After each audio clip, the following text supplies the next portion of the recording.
Hello aspirants, welcome back to aspire academy. இந்த வீடியோவில் நம்ம பார்க்க போகிறது class 1 introduction to English language and the units of English language. ரொம்ப பேசிக்கான விஷயம்தான். நம்ம நேற்றைக்கே இதை பற்றி பேசியிருந்தோம் இல்லையா? இங்கிலீஷ் அப்படிங்கிறது international language, right? Business language அப்படின்னு சொல்லலாம். அதுக்கப்புறம் educational language. Apart from that, from the perspective of Indians, நிறைய இடங்களில் அதை நம்ம ஒரு ஸ்டேட்டஸ் ஆஃப் ஒரு ப்ரெஸ்டீஜாக பார்க்குறோம் இல்லையா? லாங்குவேஜ் ஆஃப் ஸ்டேட்டஸ் அப்படின்னு எடுத்துக்கலாம். And moreover widely spoken language mostly. Then இதனுடைய ஹிஸ்ட்ரி அப்படின்னு பார்க்கும்போது இதனுடைய ஆரிஜின் பாருங்களேன். யூரோப்பில் இந்த ஸ்மால் பீஸ் ஆஃப் லேண்ட் இருக்கு இல்லையா, அதாவது ஐலண்ட்ஸ் மாதிரியான இந்த கூட்டம் இங்கே இருந்தால் பார்த்திங்கன்னா உலக நாடுகள் எல்லாத்துக்குமே இதை எக்ஸ்போர்ட் பண்ணியிருக்கிறாங்க. அண்டு இந்த ஸ்டார்ட் பார்த்திங்கன்னா ரொம்ப ஹம்பிளான ஸ்டார்ட். ஏன்னா இனிஷியலி நம்ம தமிழ் மாதிரி ஒரு கிளாசிக்கல் லாங்குவேஜ் எல்லாம் கிடையாது. இது ட்ரைபல் பேசின ஒரு ட்ரைபல் லாங்குவேஜ். தென் அதை காமன் பீப்புள் பேசுகிறாங்க. தென் பார்த்திங்கன்னா அது லாங்குவேஜ் ஆஃப் கவர்னன்ஸ் அப்படின்னு மாறுது. தென் இந்த காலனைசேஷன் அப்படிங்கிற ப்ராசஸ் மூலமாக இந்த பிரிட்டன் எங்கெல்லாம் காலனி வச்சுருந்தானோ அங்கே எல்லாமே பார்த்திங்க அப்படின்னா இங்கிலீஷ் பேசுகிற மாதிரியான ஒரு கண்டிஷன் ஆகிடுச்சு. Especially to India. பாருங்கள், India was a colony of Britain, இல்லைனா யூகே, ரைட்? இப்படி தான் பார்த்திங்கன்னா இந்தியாவில் இங்கிலீஷ் அப்படிங்கிறது வந்திருக்கு. அண்ட் மோரோவர் இதனால் நிறைய பெனிஃபிட்ஸுமே இருக்குது, ரைட்டுங்களா? இன்றைக்கி குளோபலி இந்தியன்ஸ் எல்லாரு கூடயும் வேறு வேறு கண்ட்ரீஸில் கனெக்ட் பண்ண முடியுது அப்படின்னா அதுக்கு இது ஒரு one of the reason, right? சில கெட்டதுலேயும் ஒரு நல்லது நடக்கும்னு சொல்லுவாங்க இல்லையா? அந்த மாதிரி பார்க்கும்போது இது ஒரு நல்ல விஷயம், சரிங்களா? So let's get into the units of English language. அப்போ எந்த ஒரு மொழினாலுமே, இப்போ தமிழ் எடுத்துக்கிட்டிங்கன்னா கூட அங்கே லெட்டர்ஸ் இருக்கும், எழுத்துக்கள் இருக்கும் இல்லையா? அப்போ பாருங்கள், இதுதான் லெட்டர் அப்படின்னா இந்த லெட்டர் எல்லாம் சேர்ந்து நமக்கு வேர்ட்ஸ் தான் மாறுது, சரிங்களா? தென் பார்த்திங்கன்னா இந்த வேர்ட்ஸ் எல்லாமே சேர்ந்து ஃப்ரேஸ் அப்படின்னு மாறும். ஓகே, தென் அகெயின் இன்னும் கொஞ்சம் வேர்ட்ஸ் சேர்ந்தால் அது கிளாஸ் அப்படின்னு மாறும். தென் இந்த கிளாஸ் தான் ஃபைனலாக சென்டென்ஸாக மாறுது. இதில் நீங்கள் சின்ன சின்ன விஷயங்களை தெளிவாக கற்றுக்க வேண்டியது இருக்கும், சரிங்களா? அதுதான் நம்ம பார்க்க போகிறோம். அப்போ பாருங்கள், சென்டென்ஸ் அப்படிங்கிறது முதல்ல லெட்டர்ஸாக இருக்குது, சரிங்களா? இப்போ இங்கிலீஷை பொறுத்த வரைக்கும் 26 லெட்டர் உங்களுக்கு தெரியும் இல்லையா? தென் இந்த லெட்டர் ஒரு ஸ்பெசிஃபிக்கான ஆர்டரில் ஃபார்ம் ஆகி மீனிங்கை கொடுத்தது அப்படின்னா அது வேர்ட்ஸாக மாறுது. Then group of words, phrase, clause, sentence. So இதுதான் யூனிட். இதை ஒன் பை ஒன் நம்ம இதை பற்றின டீட்டெயிலோட நம்ம பார்த்துடலாம், சரிங்களா? So first of all letters. நம்ம எல்லாருக்குமே தெரியும் 26 லெட்டர் இருக்குன்னு. இதை நம்ம எப்படி கிளாஸிஃபை பண்ணுவோம் அப்படின்னு பார்த்தீங்கன்னா vowel letters and consonant letters, right? இப்போ வவ்வல் அப்படின்னா ஏ, இ, ஐ, ஓ, யூ, ரைட்? என்னடா தெரிஞ்ச விஷயம் தானே, இதை எதுக்கு இவன் மறுபடி சொல்கிறான் அப்படின்னு யோசிக்காதீங்க. பாருங்கள், இதில் நம்ம புரிஞ்சிக்க வேண்டிய விஷயம் from the perspective of Tamil aspirant, right?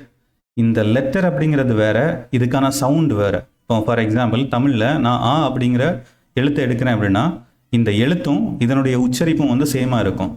ஆனால் இப்போ பார்த்தீங்கன்னா இப்போ இங்கிலீஷில் நான் யூ அப்படிங்கிற ஒரு எழுத்து எடுத்துக்கிறேன், இதனுடைய உச்சரிப்பு ப்ரனன்சியேஷன் பார்த்தீங்க அப்படின்னா வித்தியாசமாக இருக்கும். பாருங்கள், யூனிட்டி அப்படிங்கிற இடத்துல யூ அப்படிங்கிற சவுண்டையும், அம்ப்ரெல்லா அப்படிங்கிற இடத்துல யூ ஆவாக மாறி இருக்கு. என்ன சொல்ல வரேன் அப்படின்னா இந்த ஒரு லெட்டர் தான் நிறைய சவுண்ட்ஸை கொடுக்கும், சரிங்களா? அப்படி பார்க்கும்போது இங்கிலீஷ் லாங்குவேஜுடைய இந்த 26 லெட்டர்ஸில் மொத்தம் 44 சவுண்ட் இருக்குது, சரிங்களா? இதில் வவ்வல்ஸ் மட்டும் எடுத்துக்கிட்டிங்க அப்படின்னா டோட்டலாக 12 வவ்வல்ஸ் அண்ட் 8 டிஃப்தாங்ஸ். இந்த டிஃப்தாங்ஸ் அப்படிங்கிறது வேறு எதுவும் இல்லை, 2 வவ்வல் சவுண்ட் சேர்ந்து ஒரு சவுண்டை ப்ரொடியூஸ் பண்ணுறது டிஃப்தாங்ஸ், சரிங்களா? தென் 24 கான்சனன்ட் சவுண்ட்ஸ். இப்போ பாருங்கள், டோட்டலாக 44 அப்ரூவ்டு சவுண்ட்ஸ் இருக்குது, சரிங்களா? இதை தான் பார்த்திங்கன்னா IPA அப்படின்னு சொல்லுவோம், இன்டர்நேஷ்னல் ஃபோனட்டிக் ஆல்ஃபபெட்ஸ் அப்படின்னு சொல்லுவோம், சரிங்களா? ஸோ இதுதான் லெட்டர்ஸ் பற்றின விஷயம். இப்போ லெட்டர்ஸ் அப்படின்னு பார்க்கும்போது சர்டன் கேஸஸில் இப்போ 26 லெட்டர்ஸ் இருக்குது. இதில் சர்டன் லெட்டர்ஸ் தனியாக வைப்போம். ஐ, அதுக்கப்புறம் ஏ, தென் ஓ, இதெல்லாம் பார்த்திங்கன்னா தனியாக ஒரு வேர்டை ஃபார்ம் பண்ணும். ஐ அப்படிங்கிறது உங்களுக்கு தெரியும், நான் அப்படிங்கிறது.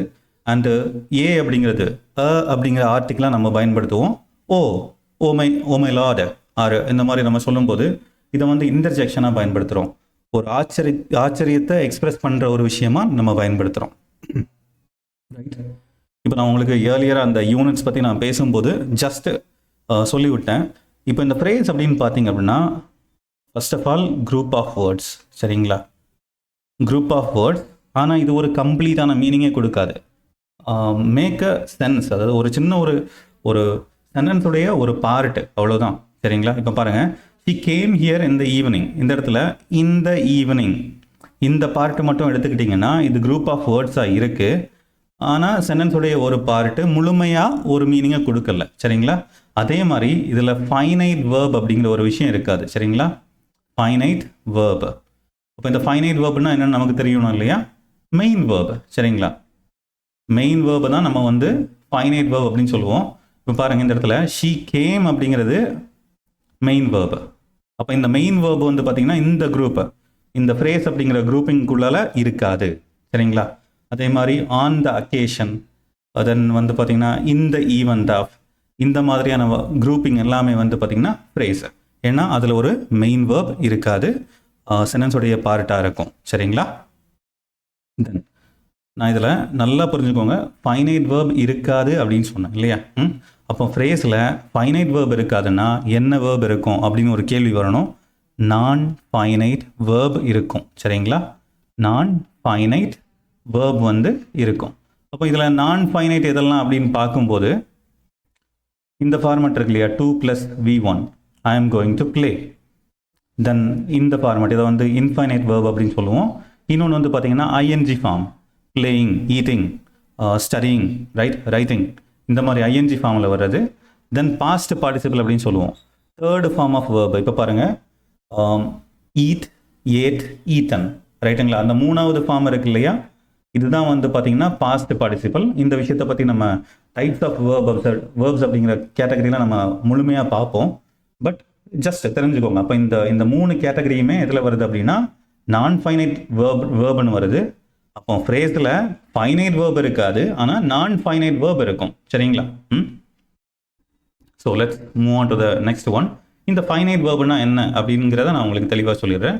மெயின் வேர்பு பாருங்கள், ஒரு வேர்ப் இருக்குது. வேர்ப் அப்படிங்கிறது ஒரு ஆக்ஷன் வேர்டு. இந்த வேர்பு டென்ஸை பொறுத்தும் சப்ஜெக்டை பொறுத்தும் சேஞ்ச் ஆகுது அப்படின்னா, சரிங்களா, அது வந்து மெயின் வேர்பு. இப்போ ஃபார் எக்ஸாம்பிள் ஈட் அப்படிங்கிற வார்த்தையை எடுத்துக்கோங்களேன். நான் ஈட் அப்படிங்கிறத ப்ரெசன்ட்டில் பயன்படுத்துகிறேன்.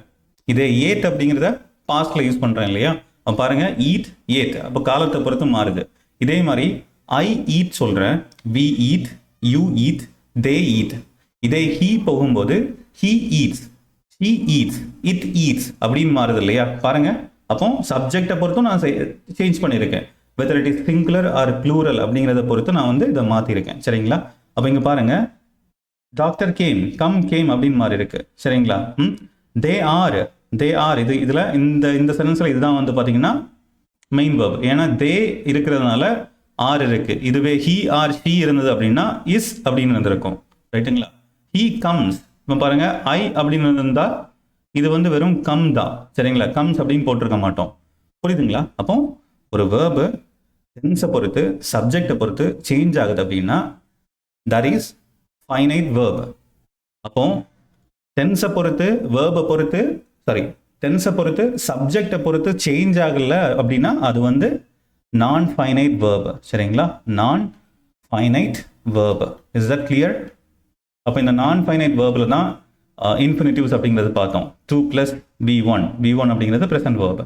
தென் வந்து பார்த்தீங்கன்னா V4 is nothing else, ING form.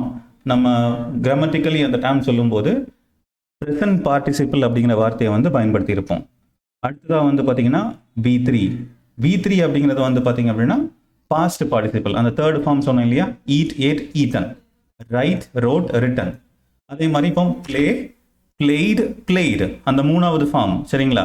Most of the கேஸில் ஈடியை ஆட் பண்ணும்போது கிடைக்கும். அப்போ இதெல்லாம் ஆக்சுவலி டென்ஸை பொறுத்து சேஞ்ச் ஆகாது. அதே மாதிரி பர்சனை பொறுத்து சேஞ்ச் ஆகாது. சரிங்களா? அப்போ இதுதான் நான் ஃபைனைட் வேர்ப்ஸ் அப்படின்னு சொல்கிறோம். நிறைய பேர் என்ன மிஸ் அண்டர்ஸ்டாண்ட் பண்ணிக்கிறாங்கன்னா, இந்த V4 அண்ட் V3 வந்து டென்ஸை காமிக்கும், அது காலத்தை காமிக்கும் அப்படின்னு நினைக்கிறாங்க.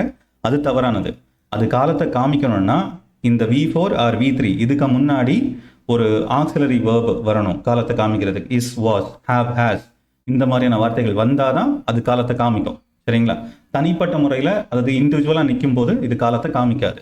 இந்த மாதிரியான வேர்ப் தான் வந்து பார்த்தீங்கன்னா நான் ஃபைனைட் வேர்ப். ஸோ இந்த இடத்துல நான் உங்களுக்கு அதை மறுபடியும் தெளிவாக சொல்லியிருக்கேன் பாருங்கள். டென்ஸ் சப்ஜெக்டை பொறுத்து சேஞ்ச் ஆனால் அது ஃபைனைட் வேர்ப். இதே வந்து பார்த்தீங்கன்னா டென்ஸும் சப்ஜெக்டையும் பொறுத்து அது சேஞ்ச் ஆகலை அப்படின்னா அது வந்து நான் ஃபைனைட் வேர்ப்.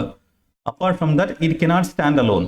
இந்த இடத்துல ஃபைனைட் வேர்பு தனியாக அதால் வந்து ஒரு மீனிங்கை வந்து கொடுக்க முடியும். ஆனால் இங்கே நான் ஃபைனைட் அதனால தனியாக ஸ்டாண்ட் அலோன் பண்ண முடியாது. சரிங்களா?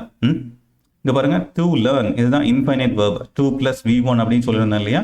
இந்த 2க்கு அப்புறமா எப்போவுமே ப்ரெசன்ட் வேர்ப் தான் வரணும். இந்த V1 அப்படிங்கிறது nothing else, present verb. Hope இது உங்களுக்கு புரியும் நம்புகிறேன். தென் பாருங்கள், ஷீ லைக்ஸ் ரீடிங் புக்ஸ். இந்த இடத்துல பாருங்கள், ரீடிங் அப்படிங்கிறது ஒரு வேர்பாக ஆக்ட் ஆகலை. சரிங்களா? அதாவது அதுக்கு முன்னாடி வந்து பார்த்தீங்க அப்படின்னா என்ன சொல்கிறது, லைக்ஸ் அப்படிங்கிற ஒரு வார்த்தை இந்த இடத்துல இது எஸ் ஃபார்மில் இருக்கிறதுனால இதை வந்து ப்ரெசன்ட் அப்படின்னு உங்களால் கண்டுபிடிக்க முடியுது. ஆனால் இந்த ரீடிங் அப்படிங்கிறது காலத்தை காமிக்கலை, காலத்தை பொறுத்து மாறலை. சரிங்களா? ஸோ உங்களுக்கு இது புரிஞ்சிருக்கும்னு நம்புகிறேன். Make a pause, have a glance at that. Then பாருங்கள், மறுபடியும் நம்ம பார்த்த அதே விஷயம்தான். ஃப்ரேஸ் அப்படிங்கிறது இந்த ரெண்டுக்கும் காமனாக இருக்கிற விஷயம் வந்து பார்த்தீங்கன்னா ரெண்டுமே குரூப் ஆஃப் வேர்ட்ஸ். சரிங்களா? Group of words. அப்போ என்ன வித்தியாசம் அப்படின்னு பார்த்தீங்கன்னா ஃப்ரேஸில், சரிங்களா, நான் ஆல்ரெடி சொன்ன மாதிரி இங்கே வந்து no finite verb, no finite verb, அதாவது மெயின் வேர்பு இருக்காது.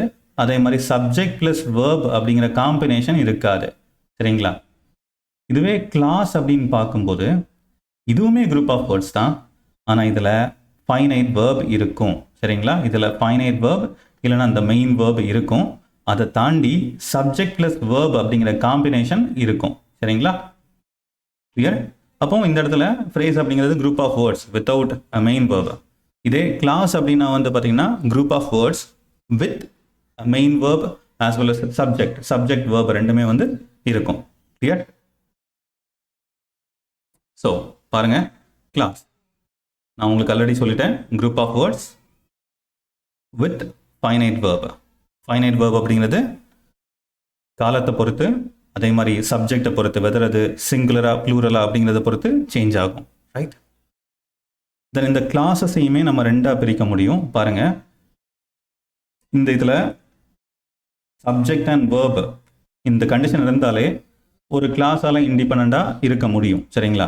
ஆனால் ஒரு கிளாஸ் வந்து கம்ப்ளீட் மீனிங் கொடுத்தா, சரிங்களா, இது வந்து கம்ப்ளீட் மீனிங் கொடுக்குது அப்படின்னா அதை வந்து நம்ம இண்டிபெண்டன்ட் கிளாஸ், இல்லை அப்படின்னா மெயின் கிளாஸ் அப்படின்னு சொல்கிறோம். சரிங்களா?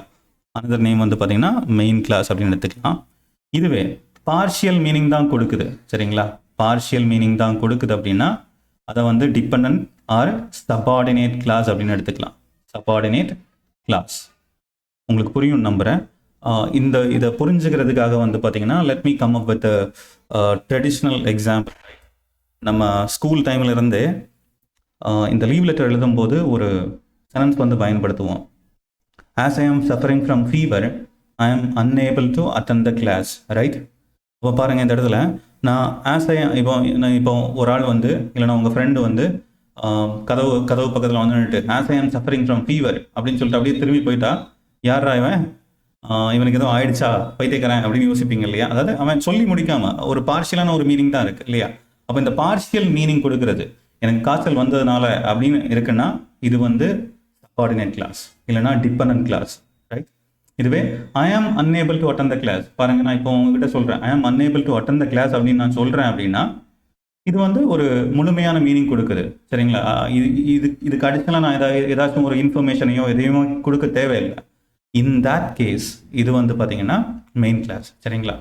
இல்லைனா இதை வந்து இண்டிபெண்டன்ட் கிளாஸ் அப்படின்னு வந்து சொல்கிறோம். இப்போ உங்களுக்கு இது புரிஞ்சிருக்கும் அப்படின்னு நம்புகிறேன். ரைட்? ஸோ இந்த கான்செப்டை வந்து மறுபடியும் பார்த்துக்கோங்க. நான் இந்த இடத்துல உங்களுக்கு நோட்ஸ் கொடுத்துருக்குறேன். ரைட்டுங்களா? தென் இந்த கிளாஸ் இருக்கு இல்லையா, இந்த கிளாஸை நம்ம எதை பேஸ் பண்ணி நம்ம டிசைட் பண்ணுறோம் அப்படின்னா நம்பர் ஆஃப் ஃபைனைட் வேர்ப்ஸ். சரிங்களா, நம்பர் ஆஃப் ஃபைனைட் வேர்ப். இப்போ ஒரு சென்டென்ஸில் ஒரே ஒரு ஃபைனைட் வேர்ப் இருக்குது அப்படின்னா அதால் தனியாக நிற்க முடியும் அப்படின்னா அதை மெயின் கிளாஸ் அப்படின்னு எடுத்துக்கலாம். இல்லை அப்படின்னா சென்டென்ஸ் அப்படின்னு கூட எடுத்துக்கலாம். சரிங்களா, இதில் நிறைய பேர் கொஞ்சம் கன்ஃபியூஸ் ஆகுவாங்க. Please listen carefully. ரைட், ஒரு மெயின் கிளாஸ், சரிங்களா, ஒரு சப்ஜெக்ட் ஒரு வேர்பு தான் இருக்குது அப்படின்னா இந்த main clause is equivalent to sentence. சரிங்களா, இதே இன்னொரு கண்டிஷன் பாருங்களேன். இப்போ இந்த கிளாஸஸ் அப்படிங்கிறது ஒரு சென்டென்ஸில் மோர் தென் 1 or 2 or 3 கூட இருக்கலாம். இதை நம்ம எப்படி கண்டுபிடிக்கிறது அப்படின்னா ஒரு சென்டென்ஸில் நீங்கள் எத்தனை ஃபைனைட் வேர்ப் இருக்குன்னு பார்க்கணும். இப்போ ஒரு ஃபைனைட் வேர்ப் இருந்தால் நார்மலாக அதை சென்டென்ஸ் அப்படின்னு சொல்லிடுவோம். 2 ஃபைனைட் வேர்ப் இருக்குது அப்படின்னா அதில் 2 கிளாஸஸ் இருக்குது அப்படின்னு அர்த்தம். சரிங்களா, இதுவே 3 ஃபைனைட் வேர்ப் இருக்குது அப்படின்னா 3 கிளாஸஸ் இருக்குன்னு அர்த்தம். அப்போ எத்தனை ஃபைனைட் வேர்ப் இருக்கோ அதை பொறுத்து தான் நம்பர் ஆஃப் கிளாஸஸ் இருக்கும். சரிங்களா, ஸோ ஹோப் உங்களுக்கு புரிஞ்சிருக்கும் அப்படின்னு நம்புகிறேன். தென் இப்போ நம்ம இதை பற்றி இதில் பேசுகிறது எல்லாமே வந்து பார்த்திங்கன்னா based on structure. Let's see, இப்போ ஒரு சப்ஜெக்ட்டு ஒரு வேர்ப் இருக்குது, இப்படி இருக்குது அப்படின்னா இதை வந்து நம்ம சிம்பிள் சென்டென்ஸ் அப்படின்னு எடுத்துக்கலாம். அப்போ பாருங்கள், பேஸ்ட் ஆன் ஸ்ட்ரக்சர், இந்த சென்டென்ஸுடைய ஸ்ட்ரக்சரை பொறுத்து எத்தனை மெயின் கிளாஸ் இருக்குது, எத்தனை சபார்டினேட் கிளாஸ் இருக்குது அப்படிங்கிறதெல்லாம் பொறுத்து நம்ம இதை எப்படி பிரிக்கலாம் அப்படின்னா சிம்பிள், காம்பவுண்ட், காம்ப்ளெக்ஸ் அப்படின்னு பிரிக்கலாம். சரிங்களா, இதை நான் மறுபடியும் எழுதுகிறேன். ஸ்ட்ரக்சரை பொறுத்து தான் நம்ம இதை வந்து கிளாஸிஃபை பண்ணுறோம். சரிங்களா, அப்போ ஒரு சப்ஜெக்ட் இல்லைனா ஒரு வேர்ப் இந்த மாதிரி சேர்ந்து இருக்குன்னா சிம்பிள், வெரி சிம்பிள். ரைட், பாருங்கள் இந்த இடத்துல ஷீ ரைட்ஸ் நீட்லி. ரைட், அப்போ இதை வந்து ஒரு சப்ஜெக்ட் ஒரு வேர்ப் இருக்குது, அப்போ இதை வந்து சிம்பிள் சென்டென்ஸ் அப்படின்னு எடுக்கிறேன். இதுக்கு கூட வேறு ஏதாச்சும் நம்ம ஆட் பண்ணோம்னா you can add phrase. Right, he plays in the ground. அப்போ இந்த கிரவுண்ட் அப்படிங்கிறது நீங்கள் ஃப்ரேஸாக எடுத்துக்கலாம். இந்த ஃப்ரேஸ் முன்னாடி வரலாம் இல்லைனா பின்னாடி வரலாம். சரிங்களா, அப்போ சிம்பிள் சென்டென்ஸ் அப்படின்னா ஒரு சப்ஜெக்ட் ஒரு வேர்ப் இருக்கும், கூடி போனால் அதுக்கு கூட வந்து ஒரு ஃப்ரேஸ் கூட இருக்கலாம். சரிங்களா, இதுவே காம்பவுண்ட் அப்படின்னா, சரிங்களா, நான் இந்த மெயின் கிளாஸ் சொன்னேன் இல்லையா, 2 மெயின் கிளாஸை நீங்கள் வந்து கோஆர்டினேட்டிங் கன்ஜங்ஷன் போட்டு ஜாயின் பண்ணுறீங்க அப்படின்னா that is compound sentence. Clear, பாருங்க, ஐ லைக் டீ, இந்த இடத்துல ஹீ லைக்ஸ் டீ, இந்த ரெண்டுமே main clause. Right, main clause. ஆனால் இந்த அண்ட் அப்படிங்கிறது வந்து பார்த்தீங்கன்னா கன்ஜங்ஷனில் இருக்கிற ஒன் ஆஃப் த டைப்ஸ் ஆன கோஆர்டினேட்டிங் கன்ஜங்ஷன் அப்படின்னு சொல்லுவோம். சரிங்களா, அப்போ இதை கூட நீங்கள் படிச்சிருப்பீங்க. ஃபேன் பாய்ஸ் அப்படிங்கிற ஒரு ஷார்ட்கட் வச்சு நீங்கள் படிச்சிருப்பீங்கன்னு நம்புகிறேன். ரைட், ஃபார், அண்ட், நார், பட், ஆர், எட், சோ இதெல்லாம் வரும் இல்லையா. தென் பாருங்க, உங்களுக்கு இது புரிஞ்சிருக்கும் நம்புகிறேன். ஆர் சிம்பிளி யூ ரிமெம்பர், இப்போ நீங்கள் காம்பவுண்ட் வால் கட்டுறீங்க அப்படின்னா நம்ம ஒரே மாதிரியான பிரிக்ஸை வந்து பயன்படுத்துவோம் இல்லையா. நம்ம ரைட், இப்போ நம்ம காம்பவுண்ட் வால் கட்டுறோம்னா ஒரே சைஸில் இருக்கிற பிரிக்கை இல்லைனா ஒரே மாதிரியான கற்களை வந்து பயன்படுத்துவோம். அப்போது 2 ஈக்குவல் ஸ்டேட்டஸில் இருக்கிற மெயின் கிளாஸஸை கோஆர்டினேட்டிங் கன்ஜங்ஷன் போட்டு நீங்கள் ஜாயின் பண்ணுறீங்கன்னா that is compound sentence. Right, then இந்த நெக்ஸ்ட் ஒன் அப்படின்னு பார்க்கும்போது இட்ஸ் காம்ப்ளெக்ஸ். காம்ப்ளெக்ஸ்னால நம்ம என்ன நினைப்போம், இது கொஞ்சம் காம்ப்ளிகேட்டடான விஷயம், கஷ்டமான விஷயம் அப்படின்ட்டு.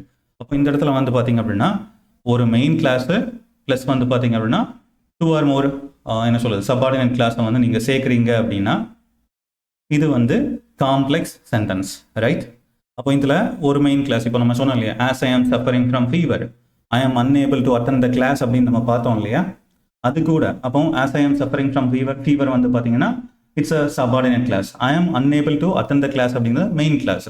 அப்போ இந்த மாதிரி நம்ம 2 டிஃபரெண்டான கிளாஸஸ் சேர்க்குறோம் அப்படின்னா that is a complex sentence. Then நம்ம கிராமர் வந்து பார்த்தீங்கன்னா டிகிரி ஸ்டாண்டர்டுக்கு இருக்கும் அப்படின்னு பார்த்துருந்தோம். அப்போ இந்த 2 நேச்சருமே காம்பவுண்ட் உடையது ப்ளஸ் காம்ப்ளெக்ஸ் உடையது ரெண்டுமே சேர்ந்து வர்றதை வந்து பார்த்தீங்கன்னா காம்பவுண்ட் காம்ப்ளெக்ஸ் சென்டென்ஸ் அப்படின்னு எடுத்துக்கிறோம். இப்போ நம்ம பார்த்தோம் இல்லையா, simple sentence, compound sentence, complex, இந்த 3 மட்டும்தான் வந்து பார்த்தீங்கன்னா ஸ்கூல் புக்கில் இருக்குது. சரிங்களா, ஆனால் இந்த 2 நேச்சருமே சேர்ந்து இருக்கிற இந்த பார்ட் வந்து பார்த்தீங்கன்னா காம்பவுண்ட் காம்ப்ளெக்ஸ் சென்டென்சஸ். பாருங்கள், ஆல்தோ இட் வாஸ் லேட், அப்போ இது வந்து ஒரு subordinate clause. We miss the bus, but we took an auto, is that okay. அப்போ பாருங்கள், இது மெயின் கிளாஸ், இது மெயின் கிளாஸ். அப்போ இந்த மாதிரி ஒரு கண்டிஷனில் வருது அப்படின்னா, அதாவது காம்ப்ளெக்ஸும் இருக்கும், காம்பவுண்டும் இருக்கும். அப்படி இருந்ததுன்னா காம்பவுண்ட் காம்ப்ளெக்ஸ் சென்டென்ஸ். ஹோப் உங்களுக்கு புரிஞ்சிருக்கும்னு நம்புகிறேன். Sir okay. அப்போ கொஞ்சம் முன்னாடி பார்த்தோம் இல்லையா டைப்ஸ் ஆஃப் சென்டென்ஸ். நான் இங்கே காமிச்சிருக்கிறது வந்து பார்த்தீங்கன்னா பியூர்லி பேஸ்ட் ஆன் ஸ்ட்ரக்சர். அப்போ இந்த சிம்பிள் காம்பவுண்ட் காம்ப்ளெக்ஸ் பற்றி நீங்கள் தெரிஞ்சுக்கிறதுக்கு கண்டிப்பாக உங்களுக்கு ஃப்ரேஸ்னா என்ன, அதுக்கப்புறம் கிளாஸ்னா என்ன அப்படிங்கிறது தெரிஞ்சிருக்கணும். ரைட். தென் இப்போ நான் அடுத்த கேட்டகரி வர்றேன் பாருங்க. இது பேஸ்ட் ஆன் பர்பஸ். சரிங்களா? Based on purpose. Purpose or function. இது எப்படி ஃபங்க்ஷன் ஆகுது அப்படிங்கிறத பொறுத்து நம்ம வந்து இதை கிளாஸிஃபை பண்ணுவோம். இதுதான் மோஸ்ட்லி ஜென்ரலான ஒரு கிளாஸிஃபிகேஷன். ரைட்டுங்களா? சென்டென்ஸை வந்து பார்த்தீங்கன்னா நம்ம 4ஆக பிரிப்போம். டிக்ளரேட்டிவ், அதாவது ஒரு இன்ஃபர்மேஷன் கொடுக்குது அப்படின்னா, குரூப் ஆஃப் வேர்ட்ஸ் வந்து பார்த்தீங்கன்னா ஒரு இன்ஃபர்மேஷன் கொடுக்குது அப்படின்னா அது டிக்ளரேட்டிவ் சென்டென்ஸ். இன்டராகேட்டிவ், இதுவே வந்து பார்த்தீங்கன்னா ஒரு கேள்வி கேட்குது அப்படின்னா அது வந்து it's an interrogative question. Then exclamatory அப்படிங்கிறது வந்து பார்த்தீங்க அப்படின்னா ஒரு ஆச்சரியமான ஒரு விஷயம், wow what a beautiful flower அப்படின்னு சொல்கிறது, இல்லை அவுச் இட்ஸ் பெயினிங், இந்த மாதிரி ஒரு ஆச்சரியத்தை வந்து மென்ஷன் பண்ணுறது வந்து பார்த்தீங்க அப்படின்னா எக்ஸ்க்ளமேட்டரி.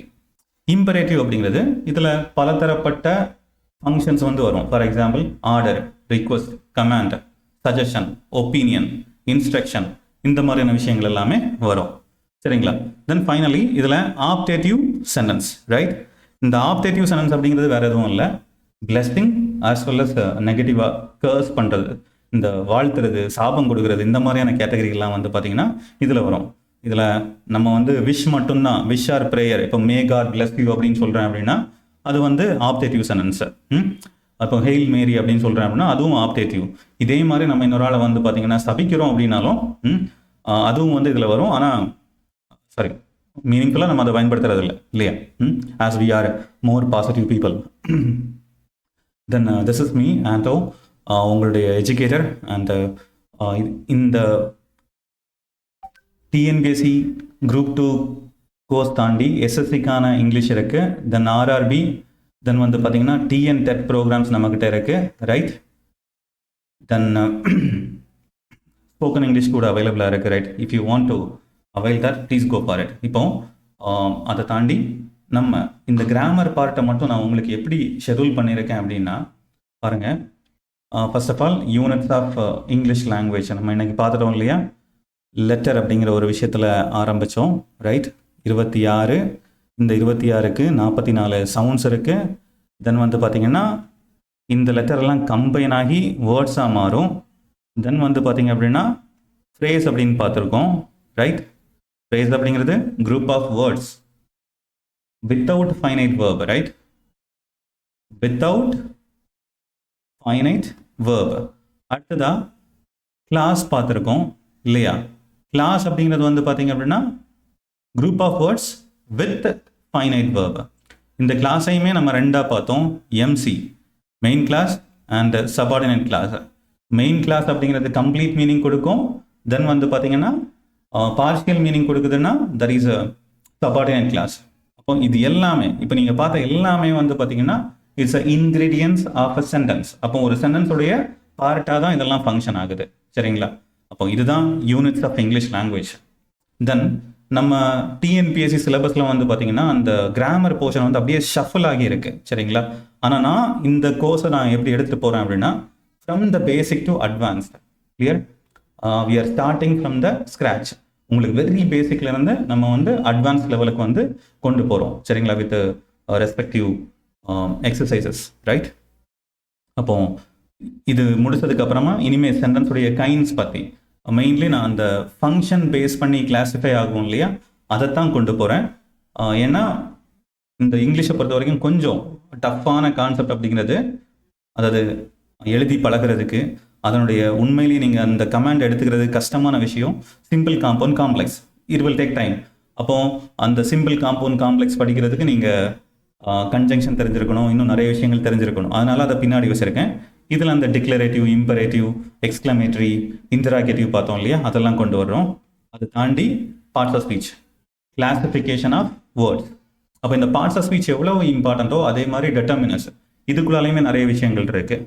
தென் டென்ஸை நீங்கள் கற்றுக்கிறதுக்கு முன்னாடி primary auxiliary verb, secondary auxiliary verb, இந்த டென்ஸ் முடிச்சதுக்கு அப்புறமா தான், ஏன்னா இந்த டென்ஸுடைய நாலேஜ் இருந்தால் தான் நீங்கள் ஆக்டிவ் வாய்ஸ் பேசிவ் வாய்ஸ் தென் வந்து பார்த்தீங்கன்னா டிரெக்ட் இன்டைரக்ட் பண்ண முடியும். அதையும் தாண்டி நீங்கள் இந்த டென்சஸ் முடிக்கும் போது, டென்சஸ் முடிச்சு active voice passive voice direct indirect முடிச்சிட்டிங்க அப்படின்னாலே இதை நீங்கள் செல்ஃபாக ஓரலாக ப்ராக்டிஸ் பண்ணாலும் சரி, இல்லை டேக் அ பார்ட்னர் அண்ட் நீங்கள் 2 பேரும் ஷேர் பண்ணி ப்ராக்டிஸ் பண்ணாலும் சரி, உங்கள் ஓரல் கம்யூனிகேஷன் அப்படிங்கிறதும் ரிட்டன் கம்யூனிகேஷன் அப்படிங்கிறதும் வந்து பார்த்தீங்கன்னா சூப்பராக டெவலப் ஆகிருக்கும். சரிங்களா? மோர் தென் 70% ஆஃப் எரர்ஸை வந்து நீங்களே செல்ஃபாக இது தப்பாச்சே அப்படின்னு, இப்போ ஃபார் எக்ஸாம்பிள் ஹீ ஈட் அப்படின்னு சொல்லும்போது இல்லையே ஹீ ஈட்ஸ் தானே வரணும், எஸ் ஃபார்ம் தானே யூஸ் பண்ணணும் அப்படிங்கிற மாதிரி நம்ம தவறுகளை நம்மளே தெரிஞ்சு கரெக்ட் பண்ணிக்கிற அளவுக்கு நீங்கள் ரெடியாக இருப்பீங்க. சரிங்களா? Then the remaining things, subject verb agreement very very important. கொஞ்சம் எக்ஸப்ஷன்ஸ் இருக்கும், அந்த எக்ஸப்ஷன்ஸ் எல்லாமே கம்பைல் பண்ணி பார்க்குறது தான் சப்ஜெக்ட் வேர்ப் அக்ரிமெண்ட். மறுபடியும் ஃப்ரேசஸ் அண்ட் கிளாஸஸ் பார்க்குறோம். இதில் இந்த சாப்டரில் நீங்கள் வந்து பார்த்தீங்கன்னா இந்த ஃப்ரேசஸில் இருக்கிற டைப்ஸ் என்ன, கிளாஸஸில் இருக்கிற டைப்ஸ் என்ன, இதெல்லாம் கற்றுப்பீங்க. தென் இதை தரவாக பார்த்ததுக்கு அப்புறமா simple compound complex with many conversion work அவுட்டோட நீங்கள் பார்ப்பீங்க. சரிங்களா? சிம்பிளை காம்பவுண்டுக்கு மாற்றுறது, காம்பவுண்டை காம்ப்ளெக்ஸாக மாற்றுறது, இந்த மாதிரியான விஷயங்கள். Then conditional clauses, question tag, spot the error. அதை தாண்டி இப்போ ரீசெண்டாக ட்ரெண்டிங்கில் இருக்கிற எல்லா காம்படிட்டிவ் எக்ஸாம்ஸ்லையும் எவ்வளவு ஏதாவது கஷ்டமான விஷயங்கள் இருக்குது அப்படின்னா அதெல்லாம் வந்து பார்த்திங்கன்னா நம்ம இந்த கோர்ஸில் ஆட் பண்ணியிருப்போம். ஸோ உங்களுக்கு இந்த ஒரு கிராமர் பார்ட்டை மட்டும் நான் அலைன் பண்ணியிருக்கேன். சரிங்களா? From the basic to advanced அப்படிங்கிற மாதிரி நான் மாற்றிருக்கேன். சரிங்களா? அது மட்டும் இல்லாமல் நம்ம கிளாஸ் வந்து பியூர்லி கிராமராக வந்து நான் கொண்டு போகிறது கிடையாது. கண்டிப்பாக ஒரு லிட்ரேச்சர் இருக்கும். சரிங்களா? ஒரு லிட்ரேச்சர் இருக்கும், ஒரு கிராமர் பார்ட் இருக்கும். சரிங்களா? இதுக்கு கூட இப்போ வெக்கேப் எடுத்துகிட்டு போயிடலாம். வெக்கேப் ஒரு நாள் வெக்கேப் இல்லை அப்படின்னா டிரான்ஸ்லேஷன் டாஸ்க் இல்லை அப்படின்னா வந்து பார்த்தீங்க அப்படின்னா டெக்னிக்கல் டேர்ம்ஸ் அப்படிங்கிற பார்ட்டு. அப்போ ஒரு 3 விஷயம் இருக்கும். மஸ்ட்டாக கிராமர் இருக்கும், லிட்ரேச்சர் இருக்கும், அது கூட ரிமைனிங் ஆல்டர்னேட்டிவ் டேஸில் 1 by 1 நம்ம மாற்றி இந்த கோர்ஸை வந்து கம்ப்ளீட் பண்ணுற மாதிரி இருக்கும். ஹோப் இந்த செஷனில் உங்களுக்கு நம்ம கிளாஸ் எப்படி போகும் அப்படிங்கிறது வந்து பார்த்தீங்கன்னா தெரிஞ்சிருக்கும்னு நம்புகிறேன். Right? So think about it. யோசிச்சு ஒரு முடிவெடுங்க. And please if you are willing to join please join. Right? Already நம்ம நம்பர் வந்து கொடுத்துருக்கோம். அண்ட் இந்த மெட்டீரியல் வேணும்னு நினச்சிங்க அப்படின்னா you just scan this QR code and டெலகிராமில் இந்த PDF அவைலபிளாக இருக்கும். சரிங்களா? Thanks for listening. Have a happy day. Thank you.